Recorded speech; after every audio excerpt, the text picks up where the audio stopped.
এবং মাননীয় প্রধানমন্ত্রী মাননীয় স্বরাষ্ট্রমন্ত্রীর কঠোর নির্দেশনা যে আইন শৃঙ্খলা রক্ষায় বিন্দু পরিমাণ ছাড় দেওয়া যাবে না। মোহাম্মদপুর এবং আদাবরে সর্বোচ্চ স্বস্তিদায়ক একটা রমজান উপহার দিতে এবং একটা আনন্দঘন ঈদ উল ফিতর উপহার দিতে।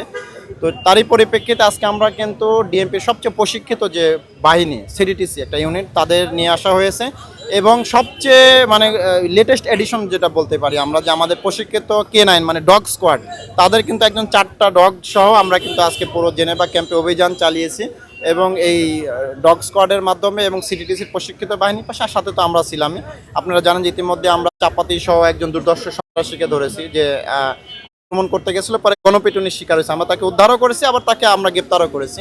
এখানে আমরা ইয়াবা সহ বিভিন্ন যারা ইয়াবা সেবন করে তাদের ধরেছি, সহ কয়েকজনকে ধরেছি। পাশাপাশি আমাদের আরও যে টিম আছে তারা হয়তো ধরতেছে। এখন আমরা সম্ভবত 20-এর উপরে আমরা এখন পর্যন্ত হেফাজতে নিয়েছি। আর আমাদের আরও 4টা টিম বিভিন্ন জায়গায় অভিযানে আছে। সর্বশেষে আমরা হয়তো রাতে আপনাদের জানাতে পারবো। আমাদের আজকে এই ডগ স্কোয়াড নিয়ে আসার মূল উদ্দেশ্য ছিল যে আমরা আমাদের কাজে কতটা আন্তরিক এবং আমরা কত বেশি সিরিয়াস যে মোহাম্মদপুরে চাঁদাবাজি এবং এই যে মাদক এবং বিশেষ করে কিশোর গ্যাং ছিনতাইকারীদের দমন করে সরকারের নির্দেশনা বাস্তবায়ন। আপনি জানেন যে আমাদের মধ্যে একজন গণতান্ত্রিক সরকার এসেছে নির্বাচনের মাধ্যমে এবং মাননীয় প্রধানমন্ত্রী মাননীয় স্বরাষ্ট্রমন্ত্রীর কঠোর নির্দেশনা যে আইন শৃঙ্খলা রক্ষায় বিন্দু পরিমাণ ছাড় দেওয়া যাবে